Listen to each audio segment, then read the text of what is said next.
Bringing people and communities together on seclosounds.org. Your listening station.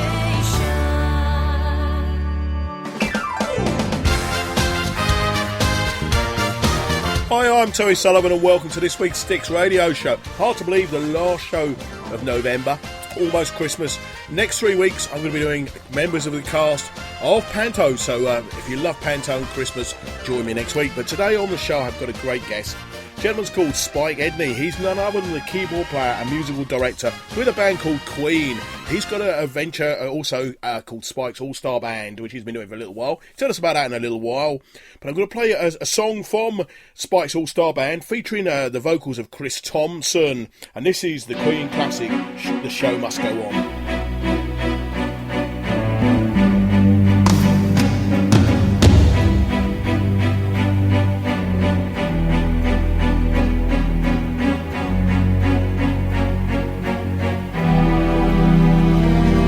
Spaces, what are we living for?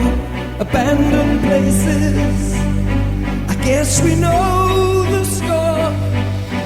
On and on, does anybody know what we are living for? Another hero, another mindless crime behind the curtain, in the bed.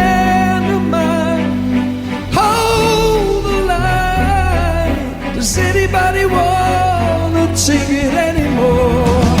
Show must go on. The show must go on. Inside my heart is breaking. My makeup may be faking, but my smile still stays on. Whatever happens, I'll leave it all to chance. Another heartache, another failed romance. On and on. Does anybody know what we are looking for? But as I'm running, I must be warmer now. I'll soon be turning round the corner now. Outside the door is breaking, but inside in my heart I'm aching to be free.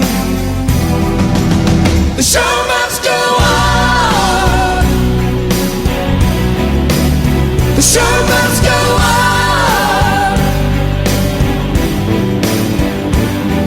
Inside my heart is breaking. My makeup may be breaking, but my smile still stays on.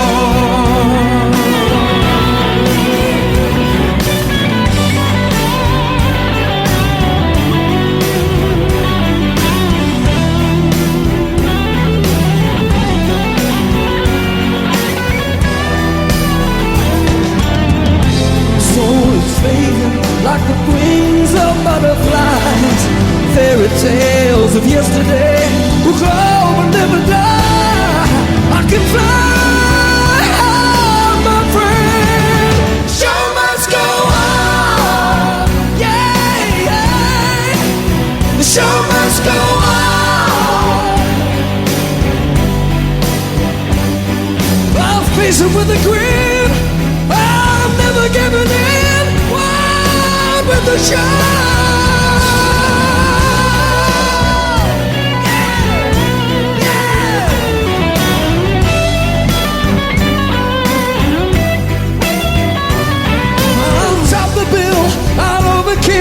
I have to find the will to carry on.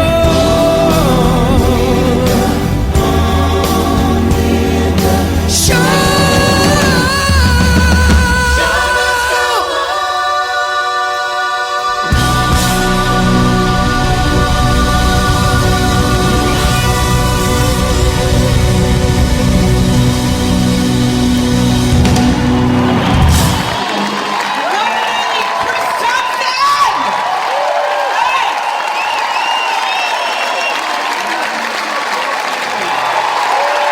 the wonderful SAS Band!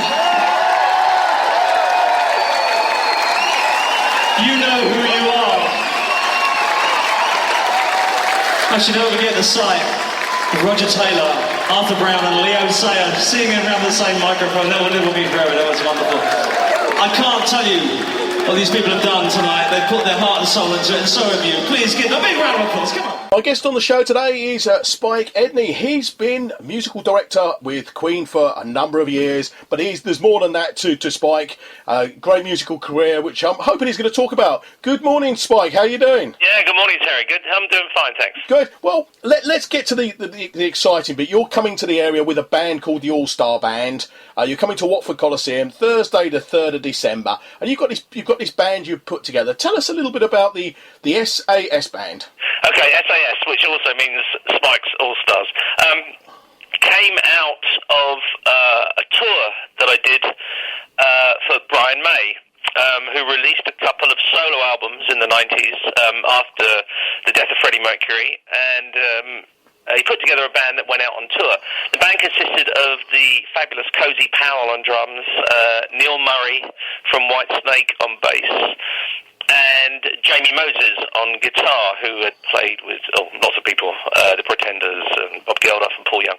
And so we went around the world promoting Brian's album, and it was called Back to the Light. When that tour was over in mid-90s, where I come from is down on the south coast, Portsmouth, and a local festival down there in Gosport, they asked me to come down and do something for them, put on some kind of jam session. Well, jam sessions tend to be a bit boring and they tend to be a bit shapeless, and that really wasn't my style. So I called up the guys from the Brian May band and said, do you want to come and have a bit of fun, and we'll play a few songs we know. So I managed to recruit some singers to come along, and that included Chris Thompson, who sang Blinded by the Light for Manfred Mann's Surf Band, Kiki D, and the fabulous Tony Hadley. And we had such fun that night. It was obvious that we were going to do more, and I was expecting it to last for a few months, and here we are in 2015, coming to Watford. So that's what, 21 years you've been doing this? Please don't say that. No, okay, we won't say that. But I mean, you've got this tour coming up, and you're coming to this date. Do you know who's going to be joining you at Watford, or is it a big surprise? Are we to keep people in suspense? Well, it's a bit of both.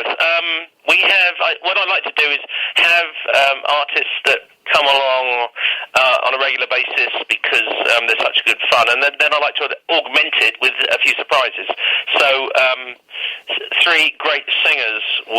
four great singers will definitely be at Watford, and that's Madeleine Bell, who's a fantastic soul singer who used to front a band called Blue Mink, and what was their big hit? I can't think of it now. Come on, can you remind me? Yes, it was Melting Pot. And then we have a fabulous firecracker of a singer, Paddy Russo, who for many years has been the duet partner for Meatloaf. She's the one who stands on stage and takes all that verbal abuse and singing abuse in the middle of all these long songs. And we also have Mr. Chris Thompson, who's the man that I said about was the singer of Manfred Mann's band. He'll be there, and Kiki D. And there will be some surprises as well, to be announced closer to the time. Okay, that's fine. I mean, the former members of the band, I mean, reads like the who's who of rock royalty.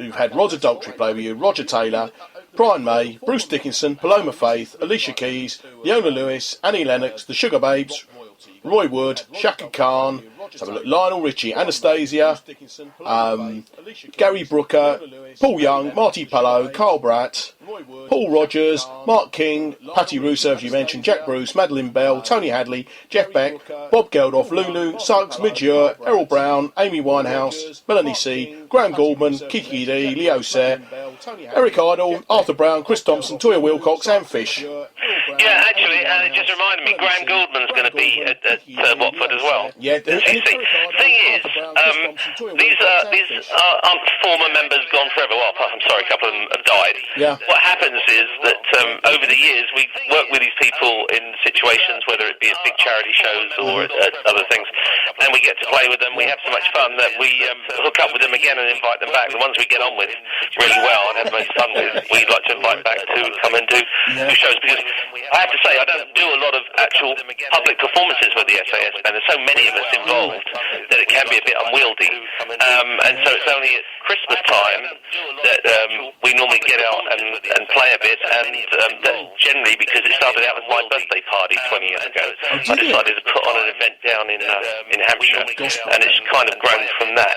So we expect these tour days to be a lot of fun, really. Right, they sound it. Is there anybody you'd like to join the SAS band, or you'd love to have joined the SAS band? Oh, well, God, quite a few people that I've regretted that we never got to play with. George Harrison, there would have been a chance of doing something years ago, but I was committed and away doing something else, and then we never got a chance to go back that way. Steve Marriott from the Small Faces, very sad to not have got to work with him. But I would love to do something with Stevie Winwood, and certainly I'd like to.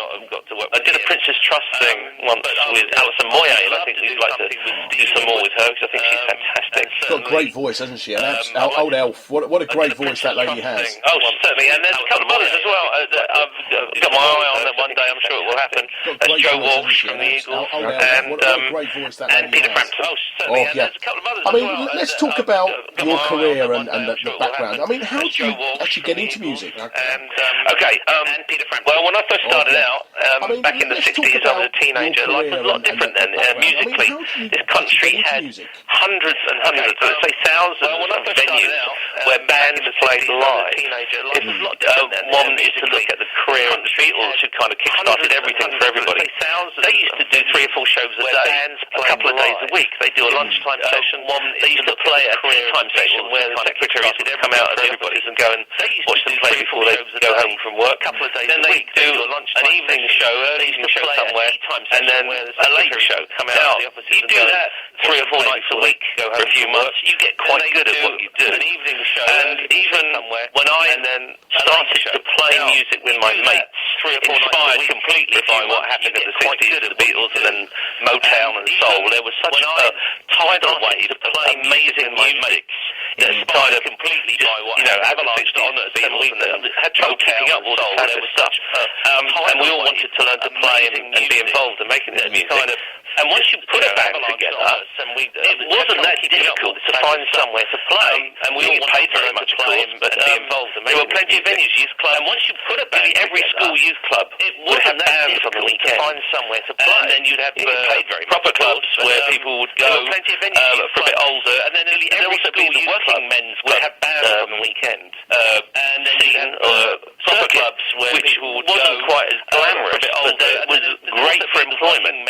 So we got real good, real quick. I was semi-pro wasn't at the end of the glamorous in the 60s into the early 70s. And by 72, I had so much work real quick as a semi-pro musician, not in a band that had a record deal, just into the playing live to people. And by 72, I gave up my job and much work, promising career as a semi-pro musician, not in a band. Well, there's civil services loss is your music's gain, I guess. I gave up my job and my promising career in the looking at the people you've worked with and the credentials you have, civil services loss is your music's gain, I guess. In the mid-70s, you were keyboard player, musical director for none other than people like Benny King and the credentials you had. Edwin Starr. Definitely right. Well, you were in the mid-70s, you were keyboard player, musical director for none other than people like Benny King and the late great Edwin Starr. In England and in Europe, there were lots of American military bases because we were in this as a kind of hangover from the Cold War, Smiling Hard, the NATO set up. In lots of American there were lots of American military amused and as a kind of hangover from the Cold War. They would bring over the NATO great singers set up, such as Benny King. And lots of American servicemen were here and do lots of others and entertain. And the America, it was expensive. They would bring over great singers, such as Benny King. So there were quite the times and lots of union rules about how many American players would be allowed to bring over red tape. So there were quite they would come over and hire local musicians. So we had about how many American players would be allowed. So it was all red tape. So all we had to do was learn the material and hire local musicians. So we had and Bob Driscoll we were out on tour for 6 weeks, so we were qualified. All we had to do was learn the material, play it well enough. So here we are. And Bob's your uncle. We were out on tour for 6 weeks with playing soul music, Camera Motor, was an amazing man to learn from.